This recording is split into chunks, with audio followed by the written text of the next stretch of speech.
Okay, hello everyone. This is the first video of chapter 6 lecture about leisure's anthropology. So in chapter 6, there are 4 main topics, first being characteristics of culture and how each one relates to leisure. The second one is culture changes and how that relates to leisure. And thirdly, we're going to talk about material culture. And then finally, fourth topic is cultural development. Before getting into these topics, first we wanted to talk about the overall relationship between leisure and culture and how we conceptualize this relationship.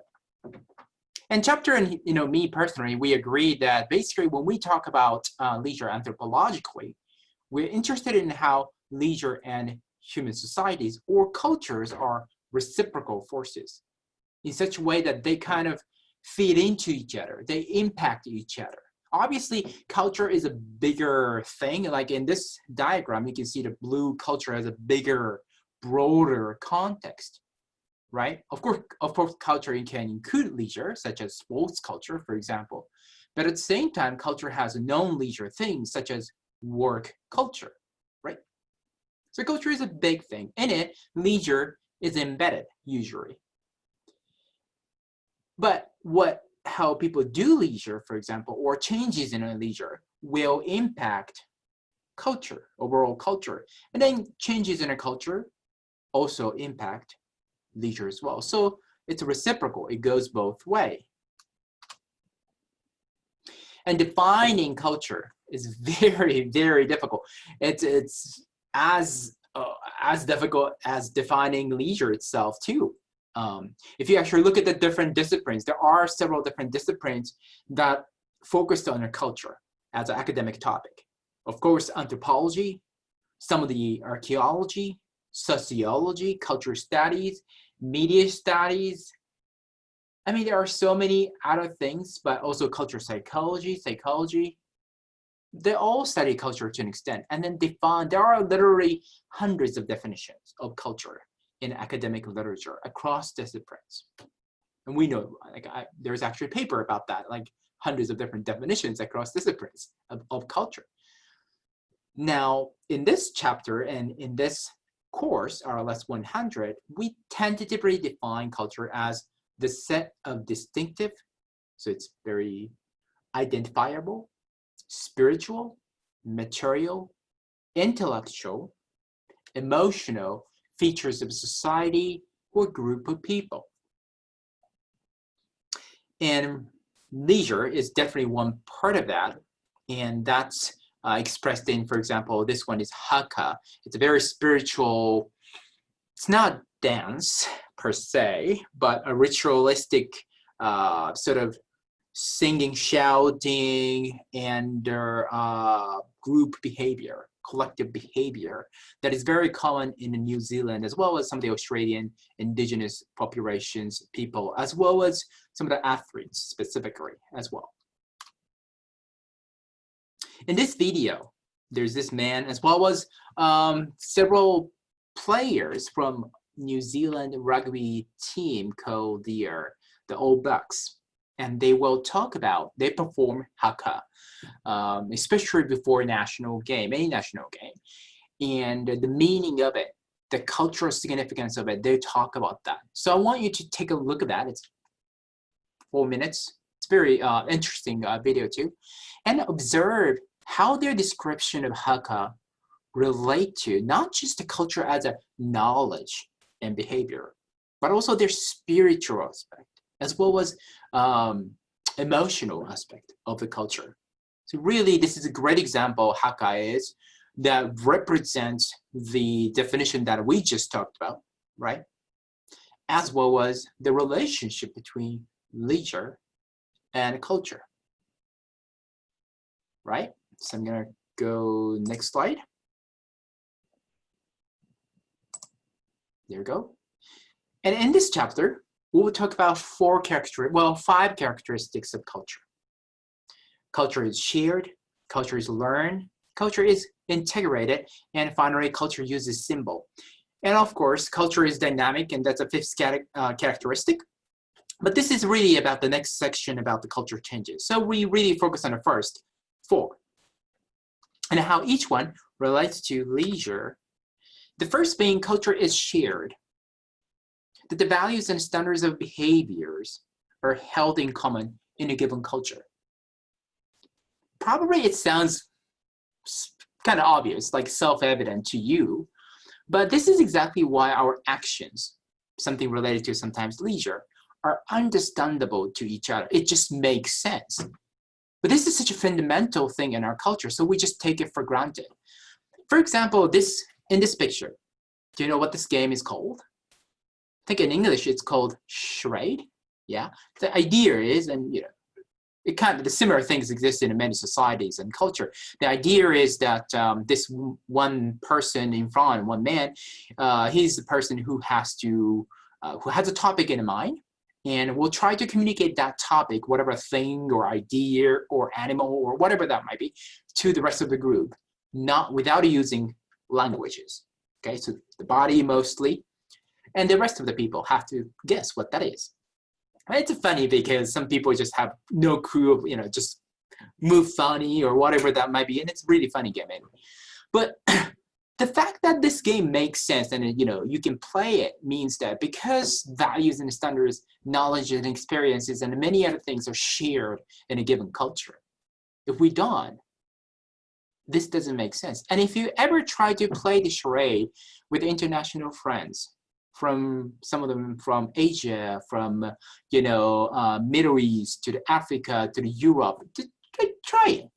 Give it a try if you have a chance. It's really difficult, I bet. I've experienced it, and it was really a disaster, but it was fun. So, but the fact that culture is shared does not mean that there's only one culture in a given society, in a given nation, country. The chapter talks about that there are something called subculture within a big, broader culture. Subculture is defined as a smaller culture within a dominant, bigger culture, right? Often having a distinctive, very identifiable set of traditions, behaviors, values, if you will, against the dominant culture. So subculture sets itself apart from the dominant culture by being kind of like antagonistic against the dominant culture.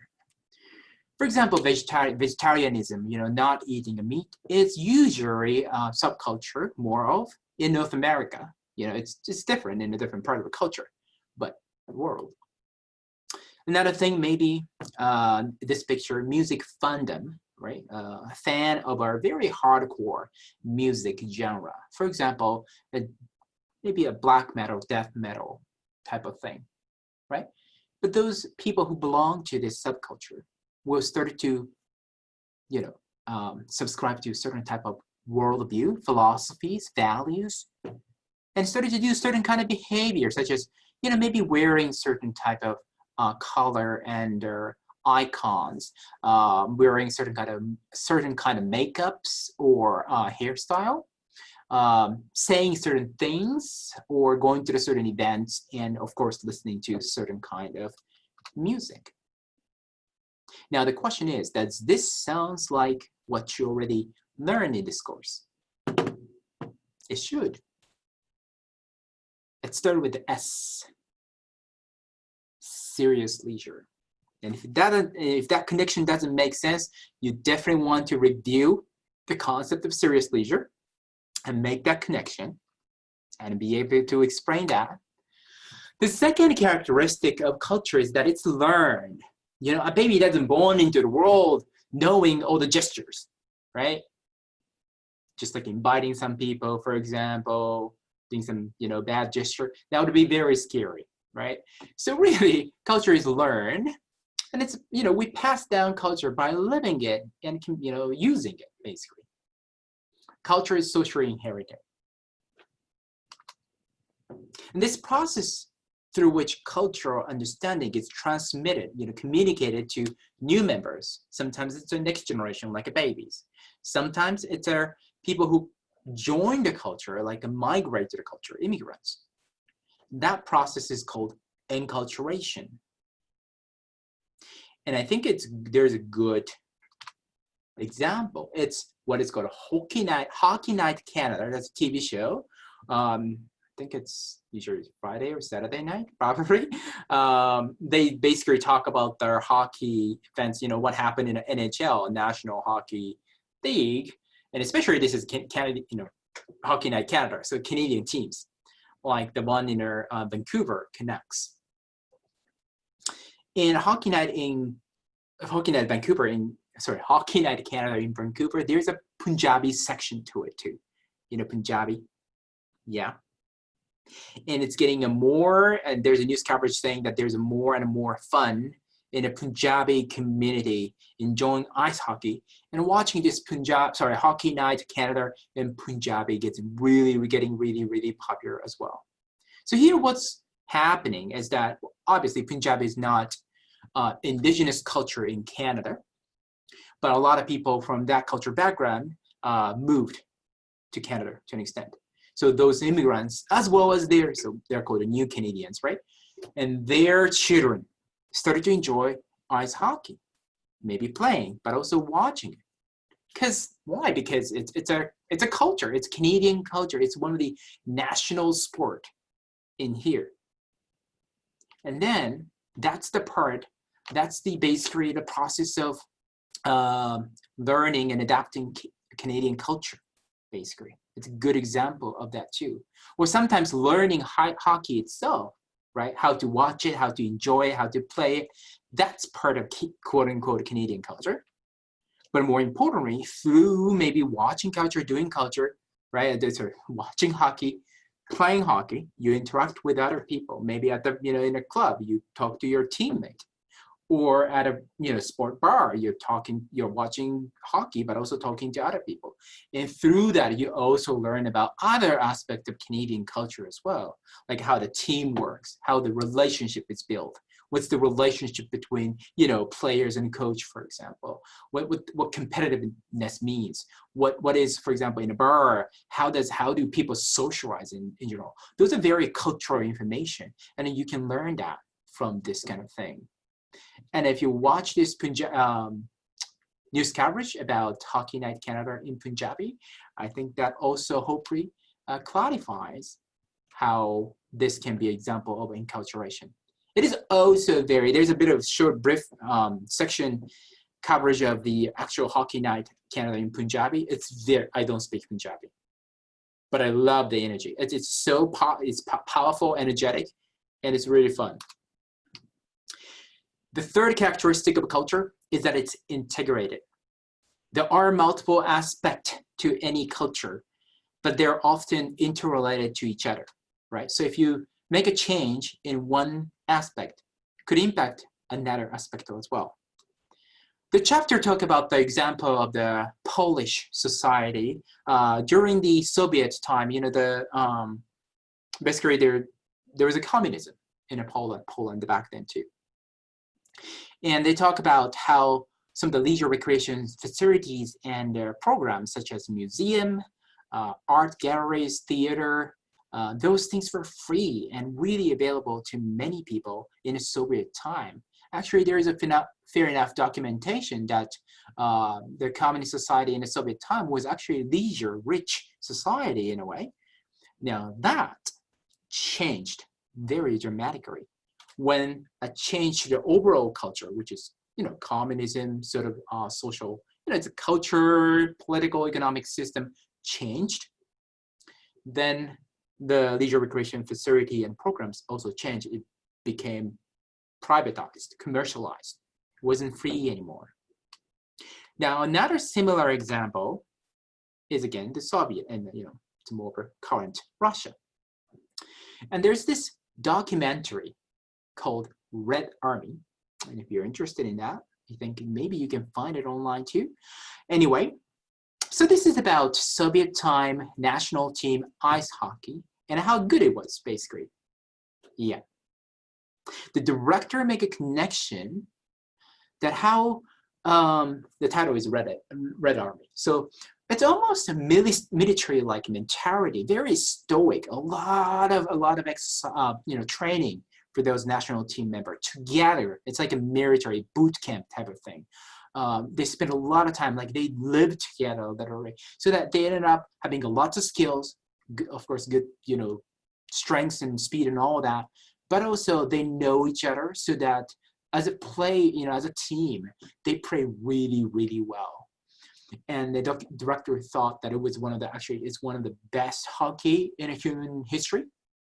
And, but also he talked about, I mean, this documentary also discussed how that beautiful Soviet hockey was lost when the Cold War ended and the Soviet system, you know, communist system basically collapsed. So again, the relationship is the culture is integrated, the political economic system is connected to this sport culture, and how, you know, change on one side cause a changes in another side. You can see a brief section of that documentary from this in this YouTube video as well. So if you're interested in it, especially if you're a hockey fan, or at least someone who knows hockey, check it out, and you can see really good hockey here. This is actually even Soviet versus Canada in this video. So, and in Canada, the Canadian team was pretty good too. There was a Gretzky as well. So, but still, Soviet did really, really good hockey, but then it was lost.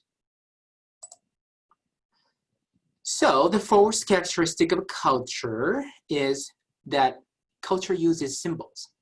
Culture understanding requires symbols, and the culture is expressed through symbols. Related to that, there is a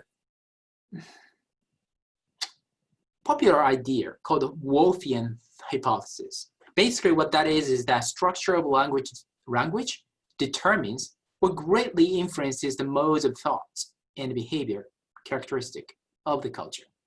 What that means is that, for example, in Canada, the official languages are English and French, although we have, you know, many languages, including many indigenous languages, actually. But let's focus on English and French, right? It has a certain vocabulary, it has a certain grammatical structure. So really, those languages determine or influence how you think, if you're Canadian, and how you behave, including leisure. Now, this hypothesis hasn't got so much support, especially in our field, not really. One of the few anthropologists of leisure, Gary Chick, he disagrees. He basically says that maybe some cultures don't have the word exactly like leisure, but the phenomena of leisure, people having fun, for example, playing sport, you know, doing tourism, that exists, even without the corresponding word of leisure. And if you're from different cultures and society, how about your society? Do you have a word leisure? Even if you don't, maybe you do leisure, right? Let me know. So what are other symbols? For example, music. Certain culture, maybe like picture up here, yellow one, maybe tends to like upbeat music, you know, something exciting, you know, type of music. As opposed to certain culture, and this is actually, I think, ancient Chinese instrument, tends to prefer a sound that's more peaceful, calm, and it really tempo changes, and the pitch of the, you know, sound that they tend to prefer is also different sometimes. What about painting? Actually, science shows that the cultural differences are expressed in a painting as well. These are what is called a landscape paintings of the nature, this mountain for that matter. The top picture is a Western picture. I think it's actually Canada, I think. This is a very famous mountain. I forgot, the Three Sisters, I think, something like that. Anyway, and our bottom picture is a picture landscape from Japan. It's also very famous, one of the 36 pieces about Mount Fuji, which is the largest, tallest mountain in Japan, in the back. So the key difference is what is called a perspective. So in a top painting, Western painting, basically, what you can find is that basically you feel like you're standing behind this whatever swamp, lake, right? And then the mountain is far behind. You can get that sense of distance, right? the depth of the scenery. For example, on the right side, you see this tree, which is painted as if it's bigger than the mountain, right? Taller than the mountain, but it's not really. It's just that because it's closer, it communicates that it's close to you, right? So you can see the depth of that, space. On the contrary, in a Japanese painting in the bottom, you don't get that. You almost feel like you're flying like a bird. It's bird view, right? Looking down everything. And, something close to you is not necessarily particularly big to you per se, right? So it's very flat as well. And which also creates a difference in a horizontal line and the horizon level. On a horizon level in the top European culture, maybe below center. On the contrary, in Japanese picture, it's really close to the top edge. In the science, actually, some of the psychologists in this department of psychology here at the U of A actually compared hundreds of masterpieces, so-called masterpieces, from the world, especially Western and Eastern society, and they compared statistically, and those were the differences. So this is very interesting because cultural differences are expressed through symbols, painting here, and leisure paint, leisure symbol. Paintings are kind of like leisure, right? Making them and appreciating them. And also, it also talk about how we view world could be different, actually, across societies, cultures. So we talked about different characteristics of culture, and I want to make a connection about how those things, as well as leisure too, how do culture and leisure, the relationship between those two, also relate to happiness, which is the main topic in this course. Now, first of all, across different cultures, people define leisure and happiness in themselves, somewhat differently. For example, Chinese language has a word and concept called 休闲, which can be a little different from English leisure, maybe have a little more relaxing connotation, like we discussed previously. For happiness, for example, Japanese people have a word called ikigai, which is roughly life worth living, right? But that has a different connotation than English happiness. Ikigai, maybe life worth living, it sounds like, maybe doing some good thing, maybe more eudaimonia, like Aristotle said. But happiness in a modern society, at least, is, even eating ice cream will make you happy. So there are maybe different things. So the different cultures define these key concepts differently. Another important thing is that across culture, leisure and happiness may relate to each other, even though let's assume that they're same thing across culture, they mean same, but they relate to each other differently through different mechanisms, different pathways. For example, one study found that their exercise among different leisure activity, exercise was a positive predictor of happiness among the Canadian students like you guys, many of you guys, while social leisure was very important for happiness among Chinese and Japanese students. Maybe exercise relates to self, actualization, very individualistic in a way that was very relevant to the happiness in more individualistic society like Canada, compared to maybe social leisure's importance in a collectivistic society, more so like a Chinese or Japanese culture. Thirdly, recent study also shows that across different leisure activities, something that's culturally valued, maybe more conducive, more relevant to people's happiness in a given culture. So what kind of activities are valued in Canada? Maybe, for example, doing outdoor recreation, going to the mountain, doing camping, those things. They're culturally valued, and it's almost idealized. And doing them will help you meet these basically cultural norms and expectation, and it will make you happy to an extent. So these are three important ways through which leisure, culture, and happiness interrelate to each other. Okay, I'm gonna stop here. And sorry, it was a little bit of a long video, but I will see you in a second. video.